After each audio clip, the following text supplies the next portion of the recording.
Assalamualaikum warahmatullahi wabarakatuh.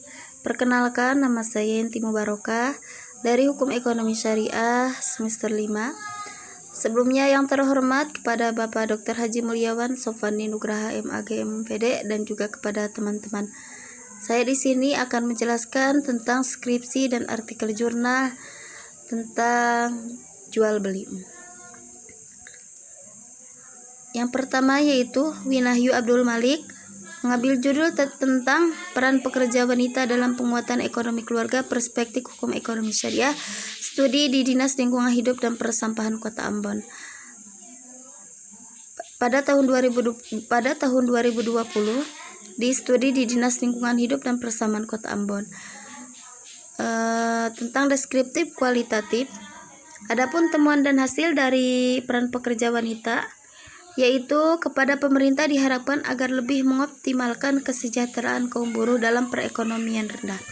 Yang kedua, peran wanita dalam penguatan ekonomi keluarga dalam tinjauan hukum ekonomi syariah merupakan sebuah pekerjaan yang nyata ataupun berupa tenaga yang dapat menunjang perekonomian keluarga. Yang kedua yaitu Dina Nopitasari mengambil judul tentang analisis hukum Islam terhadap jual beli produk kosmetik tiruan di aplikasi Shopee di Universitas Islam Negeri Sunan Ampel Fakultas Syariah dan Hukum pada tahun 2022 tentang penelitian kualitatif. Adapun hasil dan temuannya dari analisis hukum Islam, dari menganalisis hukum Islam jual beli, yaitu kepada penjual disarankan agar jujur terhadap kualitas barang yang akan dijualnya supaya pembeli tidak tertipu, dan juga kepada pembeli agar lebih teliti ketika memilih barang di Shopee serta tidak tergoda dengan harga murah. Yang ketiga, Harya Gopur Wicaksana mengambil judul tentang praktik akad murabahat terhadap transaksi pembayaran kredit kendaraan bermotor di Universitas Islam Negeri Sultan Maulana Hasanuddin Banten pada tahun 2019. Penelitian tentang kualitatif. Adapun hasil dan temuannya dari praktik akad murabahah, yaitu bahwa proses tersebut jelas dan transparan dikarenakan barang tersebut sudah menjadi milik bank dan nasabah juga diberitahu agar harga asli tersebut dengan keuntungan pihak bank.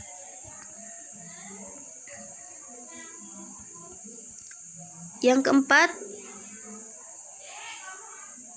Hawalia Muhammad Matdoan mengambil judul tentang tinjauan hukum Islam terhadap kerusakan barang gadai Institut Ilmu Al-Quran Jakarta pada tahun 2018 dengan penelitian kualitatif. Adapun hasil dan temuannya yaitu menurut ulama Hanifiyah, ruhin tidak boleh memanfaatkan barang gadai kecuali dengan persetujuan murtahin, dan murtahin tidak boleh memanfaatkan gadai kecuali izin dari pemilik gadai. Namun, sebagian ulama Hanifiyah, apabila pemilik barang atau pihak yang mengadaikan, maka gadai boleh memanfaatkannya secara mutlak. Yang kelima yaitu Karitsa mengambil judul tentang tinjauan hukum ekonomi syariah pada sistem bagi hasil usaha cengkeh di Desa Salumpaga, Kecamatan Toli-Toli Utara, Kabupaten Toli-Toli, di Institut Agama Islam Negeri IAIN Palu pada tahun 2020 dengan penelitian kualitatif. Adapun hasil dan tujuannya yaitu pertama, pelaksanaan praktek bagi hasil cengkeh Desa Salumpaga dilaksanakan dengan secara musyawarah mufakat antara pemilik tanah yang disebut dengan sistem saling percaya ataupun dengan pembagian hasil pohon cengkeh dibagi dua. Dengan pengolahan ini dalam pandangan hukum Islam yaitu termasuk bagi hasil yang bertekad murabahah.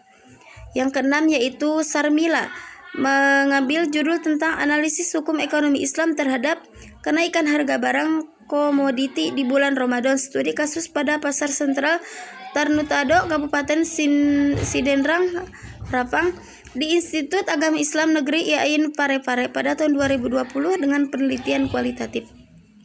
Adapun hasil dan temuannya yaitu kenaikan harga barang komoditi di bulan Ramadan pada Pasar Sentral Tarutedong, Kabupaten Sidenrang adalah berdasarkan harga yang berlaku di pasar dan harga yang diberikan oleh pemasok barang, dan tinjauan hukum ekonomi Islam tentang kenaikan harga barang komoditi di bulan Ramadan pada Pasar Sentral Tarutedong adalah diperbolehkan karena telah sesuai dengan konsep harga dalam Islam, di mana terpenuhnya syarat-syarat dalam penentuan harga yang sesuai dengan prinsip-prinsip penentuan harga dan mekanisme pasar dalam Islam.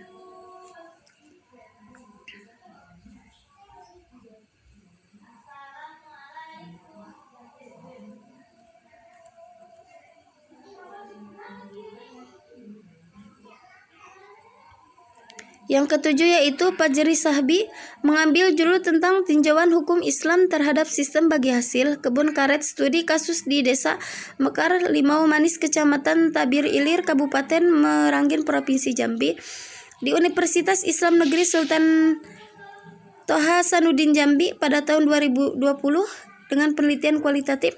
Adapun hasil dan temuannya yaitu pelaksanaan sistem bagi hasil kebun karet di Desa Mekar, Limau Manis, di mana pemilik lahan perkebunan karet melakukan perjanjian dengan penggarap hanya memulai lisan saja tanpa adanya surat yang menguatkan perjanjian tersebut.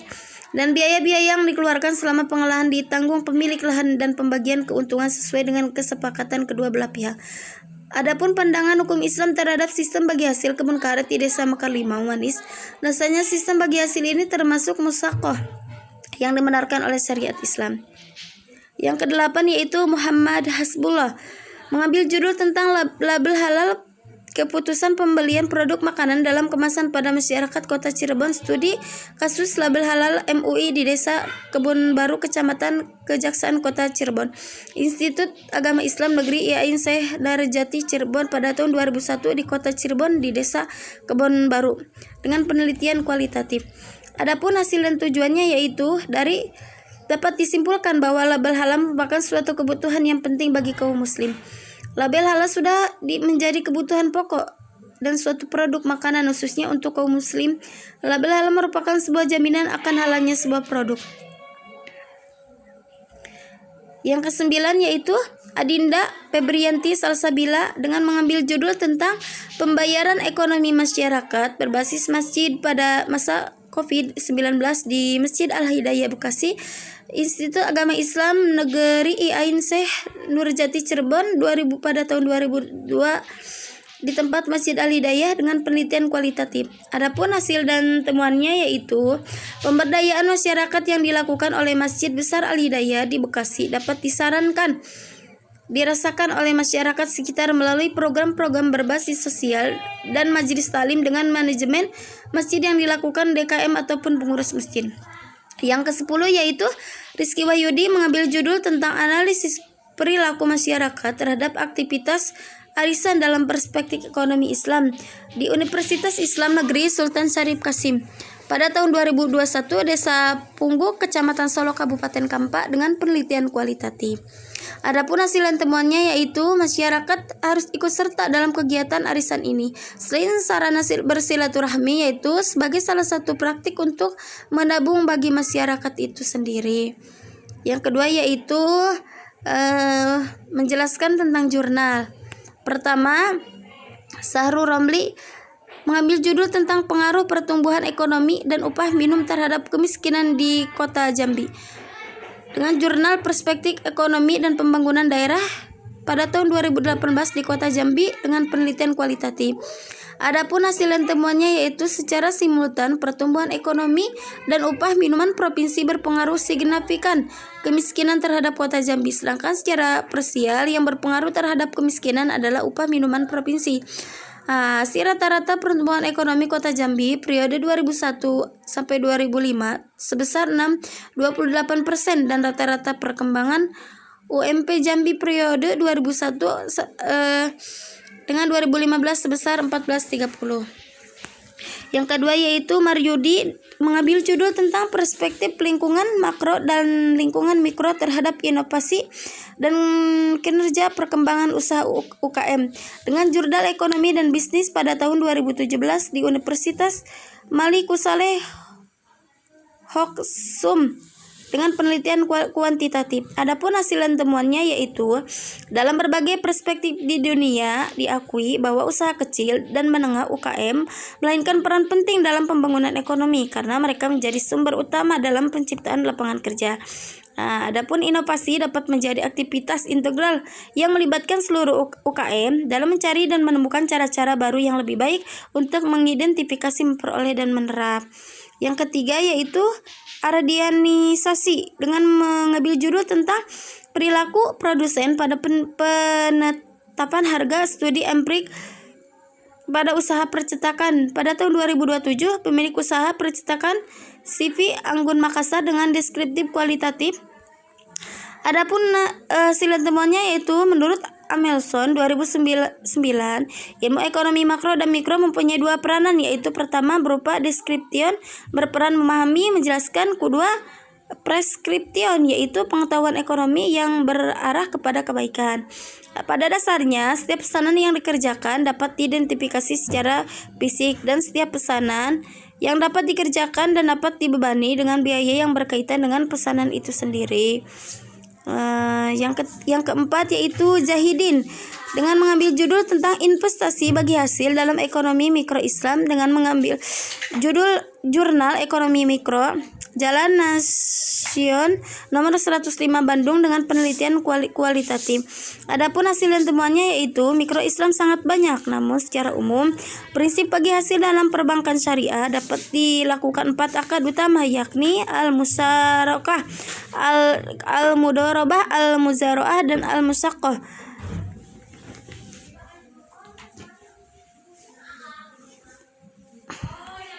Yang kelima yaitu Hairul Huda dengan mengambil judul tentang model pengolahan bisnis syariah studi kasus Lembaga Pengembangan Usaha Yayasan Badan Wakaf Sultan Agung Semarang dengan jurnal penelitian sosial keagamaan ditemukan pada tahun 2016 di Yayasan Badan Wakaf Sultan Agung dengan penelitian kualitatif.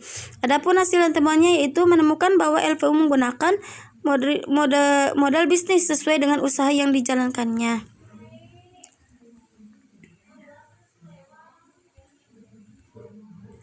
Yang keenam yaitu Hairul Aklis dengan mengambil judul analisis penerapan etika bisnis dalam terhadap perilaku pedagang dalam perspektif ekonomi Islam dengan jurnal Ekonomi dan Bisnis Islam pada tahun 2020 di Pusat Kota Bogor dengan penelitian kualitatif.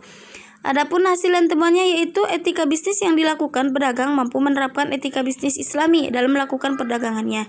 Yang ketujuh yaitu Putri Anggraini dengan mengambil judul tinjauan hukum ekonomi syariah terhadap ganti rugi dalam kasus pembakaran hutan, studi terhadap putusan hakim Pengadilan Tinggi Palembang dengan jurnal hukum ekonomi pada tahun 2018 PT Bumi Mekar Hijau dengan penelitian kualitatif. Adapun hasil dan temuannya yaitu agar mengetahui dasar putusan hakim keadilan tinggi terhadap ganti rugi kasus dan pembakaran.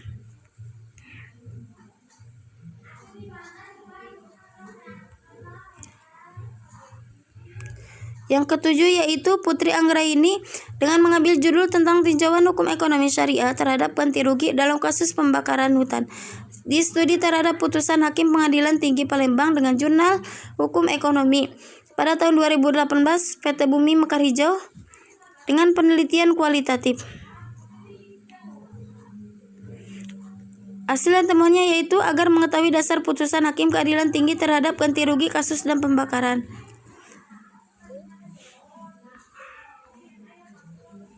Delapan yaitu Fitria Afifah dengan mengambil judul tinjauan hukum Islam tentang distribusi zakat program kesehatan masyar pada tahun 2020 di PT Mekarjaya dengan penelitian kualitatif. Adapun hasil dan temuannya yaitu zakat merupakan sejumlah harta yang wajib dikeluarkan oleh umat Islam.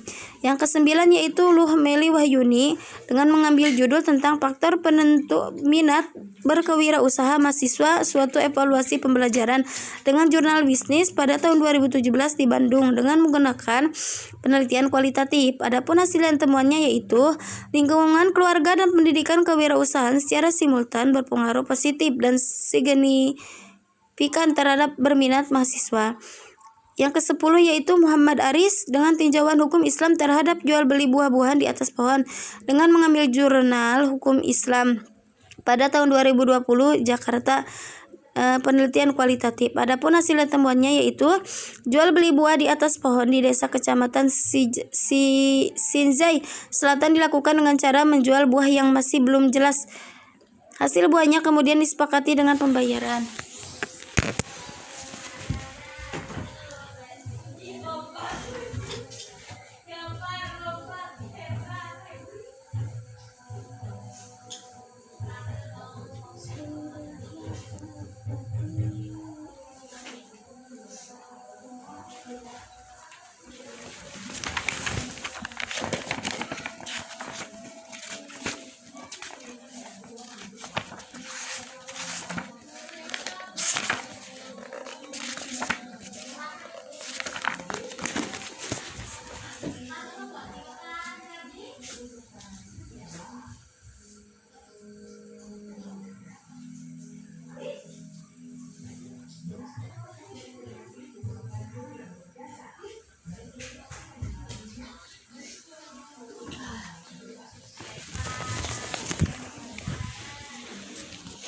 Demikianlah dari 10 artikel dan jurnal.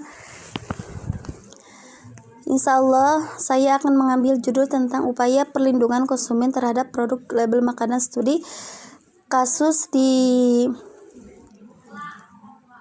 sekolah Ajenmar. Demikian kami sampaikan. Mohon maaf bila banyak kesalahan, bila banyak kekurangan. Terima kasih. Wassalamualaikum warahmatullahi wabarakatuh.